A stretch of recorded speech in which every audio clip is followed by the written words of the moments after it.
In 2014, the automakers of America recalled more than 40 million vehicles. 40 million. Often in batches of 1 million at a time. And in that same year, one company recalled one. Not one model, not 1,000, not one production run. One car. A single vehicle. The only one of its kind in the entire country. This is the story of the smallest recall in history, and why it might be the most important recall you've never heard of. The car was a Koenigsegg Agera, a Swedish hypercar, hand-built, worth over $1 million. And in July of 2014, its maker filed a recall with the United States government. So what was the terrifying, life-threatening defect? The tire pressure warning light. If the car detected a problem with a tire, a warning would appear on the dashboard. If the driver then switched the car off and restarted it, the warning might not come back immediately. It could take up to 5 minutes to reappear. That's it. That's the entire defect. A warning light that was slightly late. And here is the strangest part of all. The owner had never experienced the problem. Not once. It had never actually happened. Koenigsegg recalled a car for something that had never gone wrong. But before you laugh too hard, understand why that warning light exists at all. The tire pressure monitoring system is not a luxury. In the United States, it is required by law on every new car because of a history written in blood. In the late 1990s and early 2000s, thousands of accidents were traced to underinflated tires. Tires that overheated, came apart at speed, and rolled vehicles over. People died because they simply didn't know their tires were low.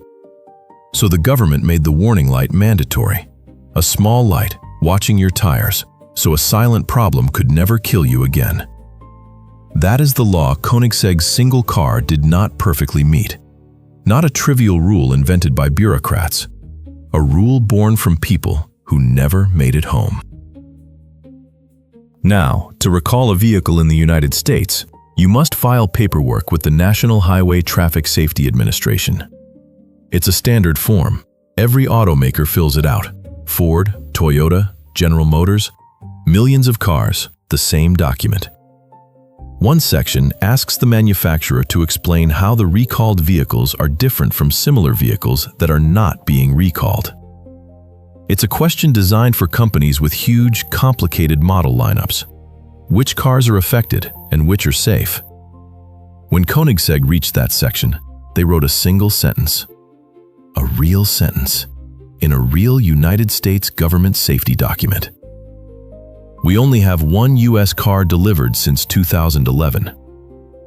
No population to describe, no models to separate, no batch to define. Just one car, and they knew exactly where it was. Think about what that sentence really means. Every other automaker filling out that form is drowning in complexity. Which model years?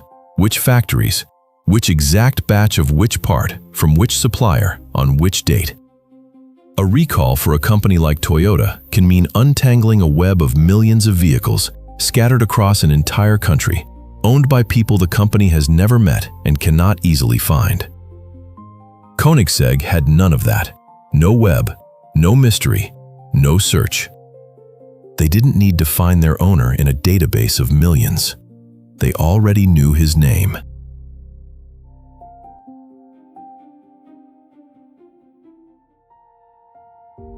To understand how a company recalls exactly one car, you have to understand the company and the man who built it. His name is Christian von Koenigsegg, and when he founded his car company, he was 22 years old. He had no engineering degree. He had never worked for a car manufacturer. He had never built a car in his life. What he had was a memory. When he was a boy, he watched a Norwegian stop-motion film, a children's movie about a humble bicycle mechanic who builds his own race car in a little workshop. and beats the world's greatest professional drivers. That film never left him. Years later, as a young man, he ran an import-export business, trading, in his own words, odd things: frozen chicken, misprinted plastic bags, into Estonia, in the chaos after the Soviet Union collapsed. And he took the money he made selling frozen chicken, and he used it to start a hypercar company.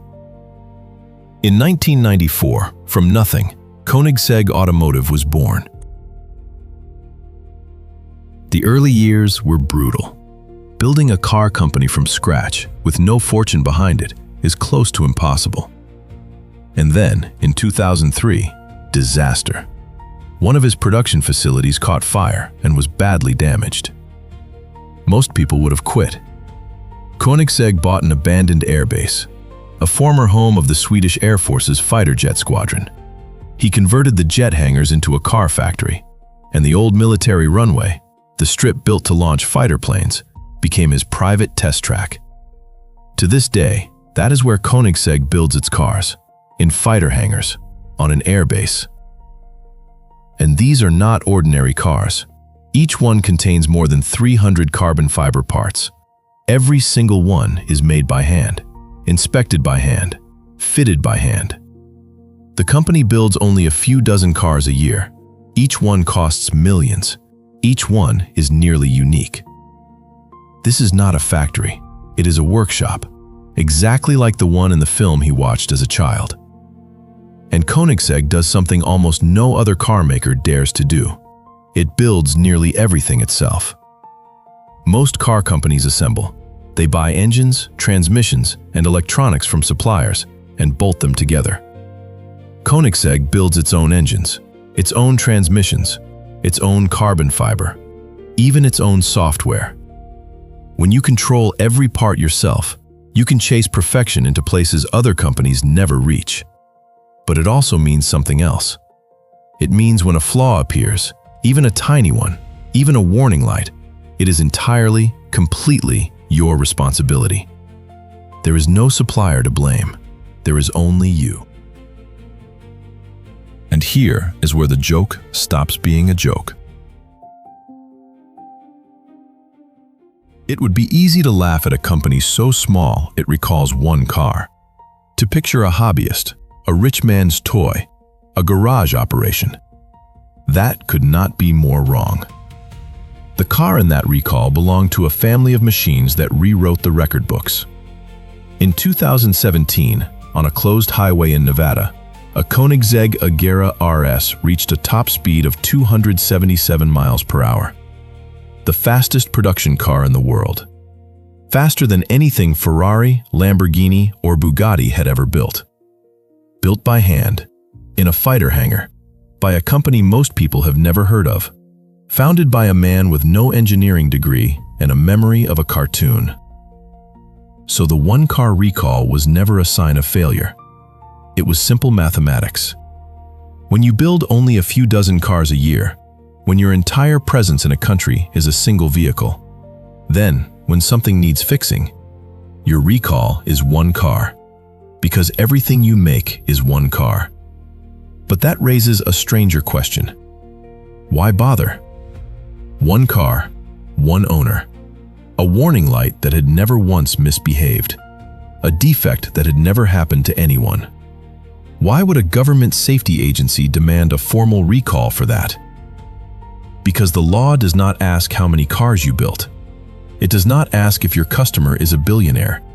It does not ask whether the car is a family sedan or a $2 million hypercar. The standard is the standard, for everyone. The same rulebook that governs the largest automaker on Earth governed one Swedish hypercar in one American garage. And to understand why that matters, you have to see the other end of the scale.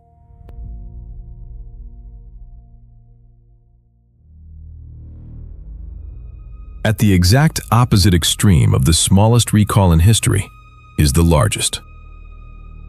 The company was called Takata. They made airbags, and for a time, they were one of the biggest airbag suppliers on the planet. An airbag is supposed to save your life, A small explosive charge inflates a cushion in a fraction of a second, softening the impact of a crash. Takata's airbags had a flaw. Over years, exposed to heat and humidity, the explosive charge could become unstable.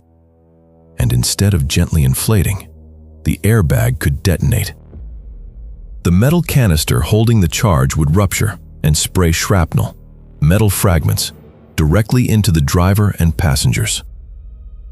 A device designed to save lives turned into a fragmentation bomb pointed at your face.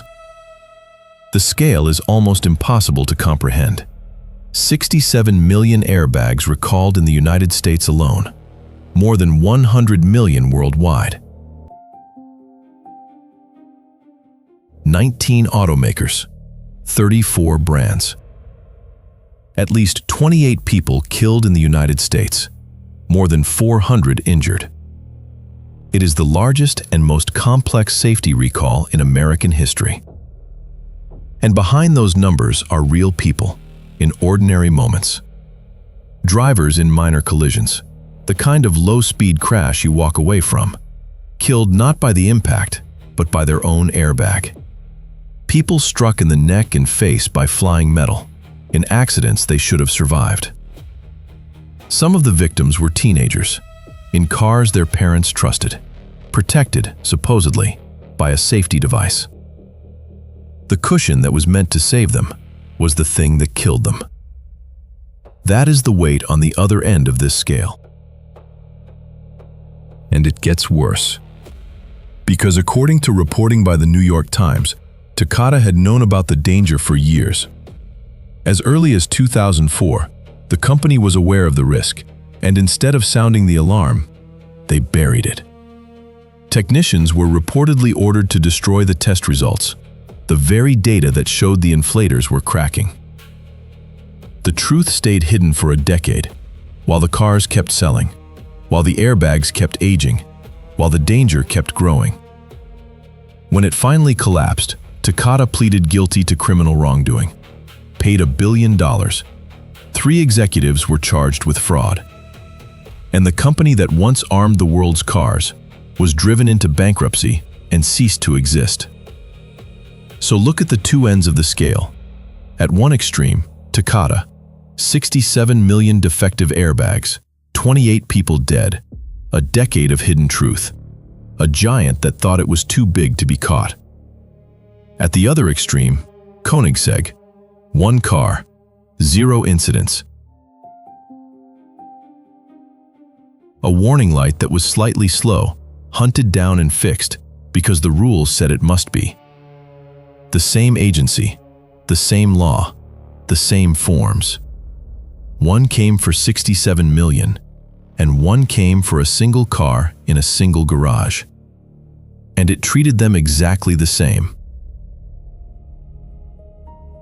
The smallest recall in history is not a joke about a rich man's toy.